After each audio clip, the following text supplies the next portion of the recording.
जब कोई भी दवा ब्लड सर्कुलेशन जाती है तो वो ब्लड वेसल में ही ट्रेवल करती है, जैसा आपको आइडिया है ही already. All the medicine they have to travel through blood vessel. Blood vessel के अंदर जैसे फूड ट्रेवल करता है, साथ में मेडिसिन भी ट्रेवल करती है, राइट। अब जब कोई भी मेडिसिन ब्लड वेसल में ट्रेवल करती है तो क्या होता है, सबसे इंपॉर्टेंट बात, तो ब्लड वेसल में इन्फ्लेमेशन, ये पूरे ब्लड वेसल में घाव हो जाएगा। इन्फ्लेमेशन क्यों होता है? क्योंकि ब्लड वेसल का जो रोड है वो केमिकल के ट्रेवल करने के लिए नहीं बना है, राइट। जब ये रोड बनाया गया था, कुदरत ने आपको बनाया, तब उसको नहीं पता था कि इस तरह के चीजें भी इसमें ट्रेवल होंगी। जिस तरह से आपकी जो सड़कें हैं, उस सड़कों में अगर टैंक, आर्मी का टैंक अगर उसमें चलाएंगे तो क्या होगा, सड़कें सारी टूट जाएंगी।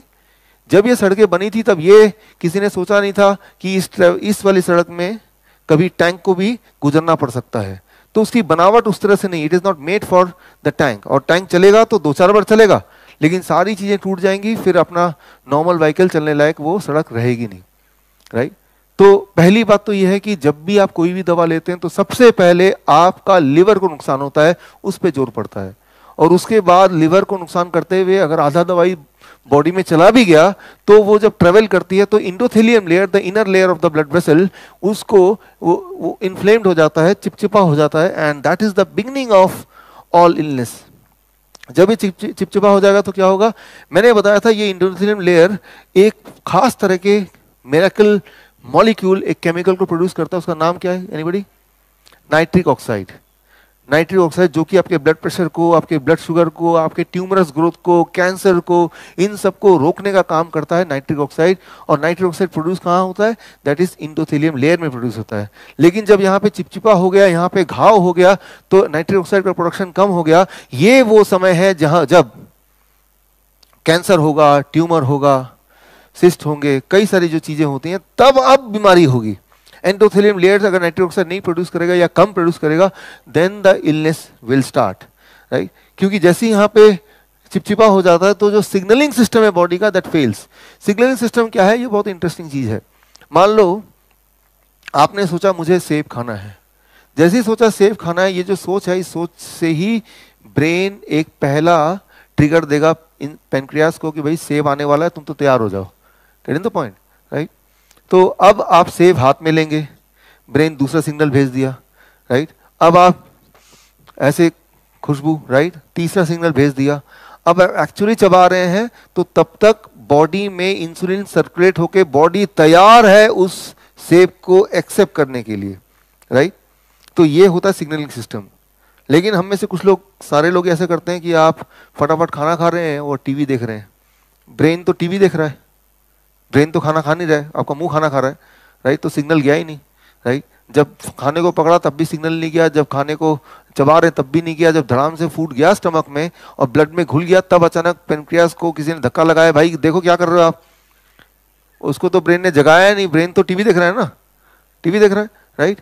तो अब घबराहट में, जल्दीबाजी में pancreas will start giving the insulin. तो उतना ही इंसुलिन प्रोड्यूस होगा, लेकिन जब तक इंसुलिन आ रहा है तब तक वो जो शुगर है वो ब्लड में ही रहेगा, ठहर के रहेगा, which is called high blood sugar, right. So importance है, जब आप खाते हैं तो वो खाना खाने के लिए खाना है। खाते हैं तो सिमल्टेनियसली कुछ और काम कभी कभी कर सकते हैं, रेयरली कभी, बट अगर वो आपके रूटीन का पार्ट है, जब मैं खाना खाऊंगा तब टीवी देखते हुए खाना खाऊंगा, तो that will become a sickness, right. तो ब्रेन एक ही काम करेगा, या तो टीवी देख रहा है या खाना खा रहा है। और खाना खा रहा है तो जितना प्लेजरेबल तरीके से वो खाना खाएंगे, राइट, उतना ही अच्छा है, राइट, जितना आपको वो अच्छा लगेगा। सबसे अच्छी चीज है, एक इंपॉर्टेंट बात, अमंग ऑल द फूड, मैं हमेशा बोलता हूँ ग्रीन जूस या ग्रीन लीव्स, हरे पत्ते, राइट। कुदरत ने देखिए 1/3 दुनिया का हिस्सा हरे पत्ते से ढक दिया है, कवर किया है, क्योंकि वो बताना चाहता है ये मेडिसिन है आपके बिल्कुल करीब में। आपने देखा कभी शेर अगर जब बीमार पड़ता है वो पत्ते खाता है? जिनके घर में कुत्ते बिल्ली हैं, ध्यान दिए कभी, वो पत्ते चबाता है, उल्टी करता है, ठीक हो जाता है। तो हर बार हमेशा आसपास जो पत्ते ही पत्ते हर जगह है, राइट। सो ग्रीन्स, सो ये सब जब खाते हैं, और खाते वक्त अगर आप कॉन्शियस है कि मैं खा रहा हूँ, राइट, और उसको एंजॉय कर रहे हैं या कोशिश कर रहे हैं, उसको ध्यान दे रहे हैं, तो वो ध्यान इज कॉल्ड सिग्नलिंग सिस्टम। और वो जो सिग्नलिंग सिस्टम है, वो सिग्नलिंग सिस्टम पूरे एंडोथेलियम लेयर में से होते हुए बॉडी के हर अंग तक पहुंचता है। तो जब आप खाना खाते हैं तो वो आपका मुंह नहीं खाना खा रहा है, पूरा बॉडी खाना खा रहा है। the whole body is involved, right? So that is what is called food, right? So जब हम distracted होते हैं तो आप मुंह से खाना खाते हैं और हर चीज डिलेड होती है। तो यहाँ पे मैं ये बोलना चाह रहा हूँ कि आपकी जो बॉडी है, नो मैटर व्हाट, आप कितने भी बीमार क्यों ना हो, इस वक्त कितनी सारी दवा खा रहे हो, ट्रुथ यही है कि body is not designed for medicine. The human body is not designed for medicine, right? Medicine लेंगे तो वो बीमारी ठीक नहीं हो सकती। बीमारी और हेल्थ का, बीमारी ठीक होने का या हेल्थ का रास्ता दवा छोड़ने के बाद से ही शुरू होता है। आज तक पूरे दुनिया में एक ऐसा पेशेंट नहीं होगा जो रियल मायने में दवा खा के ठीक हो गया हो। लेकिन ट्रुथ यह है कि जब हम बीमार पड़ते हैं तो बीमारी का एक साइकिल होता है। मैं आपको आगे बताऊंगा। कोई बीमारी 7 दिन चलेगी, जैसे अगर वायरस आ गया तो वायरस का एक साइकिल है। वायरस आया, बॉडी उसको फाइट करती है और उठा के फेंकती है बाहर। ये पूरा साइकिल 3 दिन से 7 दिन का होता है। वो जो 3 दिन 7 दिन जब बॉडी में इमरजेंसी चल रही है, उस वक्त एक इंसान सोचता है कि मैं क्या करूं। तो कोई कहीं भी जा सकता है, कोई मंदिर जाएगा, पूजा करेगा, फिर ठीक हो जाएगा, बोलेगा देखो भगवान ने ठीक कर दिया, इजंट इट? कोई दवा खाएगा और ठीक हो जाएगा, बोलेगा दवा ने ठीक कर दिया। तो ठीक बॉडी ही करती है, उसमें दवा का कोई रोल नहीं है। बट इंसिडेंटली वो जो 1 हफ्ता था, आप घर में बैठ के बोर होंगे तो चलो भाई दवा खाता हूँ और डॉक्टर के पास जाता हूँ। लोग पूछेंगे डॉक्टर के पास क्या गए, क्या कौन सी दवाई दी, क्या, तो थोड़ी सहानुभूति मिलेगी, बहुत सारी दवाइयाँ रखी रहेंगी, तो लगेगा कि मैं बीमार हूँ। कोई दवाई नहीं है, आप बीमार हैं, तो कोई मानेगा नहीं आप बीमार हैं। तो सोशली इतनी सारी चीजें हो गई हैं, तो ये ऑटोमेटिक है कि बीमार पड़ना है तो डॉक्टर के पास जाना है। मैं तो बोलता हूँ एक तो पहले ही बीमार हो, ऊपर से आप डॉक्टर के पास जा रहे हो, राइट? तो इस बात को थोड़ी समझिए कि जब कोई हेल्दी इंसान है फिर तो दवा खाएगा तो बॉडी झेल भी जाएगा। एक तो बॉडी में पहले से इतनी प्रॉब्लम है, ऊपर से एक दवा और एक और चैलेंज अब बॉडी को बिना मतलब के दे रहे हैं और सोच रहे हैं कि दवा मुझे ठीक करेगी।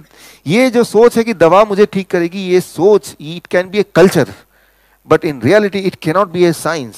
अगर आप किसी भी दवा की बात करें तो वो दवा रिलीफ दे सकती है, पल भर के लिए आपको भुला सकती है कि वो दर्द गायब हो गया, पेन सिग्नलिंग को काट सकती है, बट वो रिलीफ है, क्योर नहीं हो सकता दवा से। दवा क्योर नहीं कर सकती, वो तो बॉडी करती है, हर बार बॉडी करती है। आप सिर्फ इतना कर सकते हैं कि उस बॉडी को एक ऐसा माहौल दे सकते हैं ताकि बॉडी कंफर्टेबली उसको ठीक से, जल्दी से उस माहौल की वजह से अपने आप को ठीक कर ले। When you are getting cured, it is the immunity which cures you, never ever medicine. दुनिया में कोई मेडिसिन किसी भी बीमारी के लिए कभी नहीं बनी जो मेडिसिन आपको क्योर करती हो, इवन 1%। दोस्तों, कैसे आपके मुंह में जाने वाला एक एक निवाला कंट्रोल है, कैसे आपके खाने के न्यूट्रिशन को कंट्रोल किया जाता है, उस पर गामा रेज डाली जाती है कोडेक्स कोड्स के जरिए, वो इस वीडियो में आप जरूर देखिए। आप यहाँ क्लिक कर लीजिए।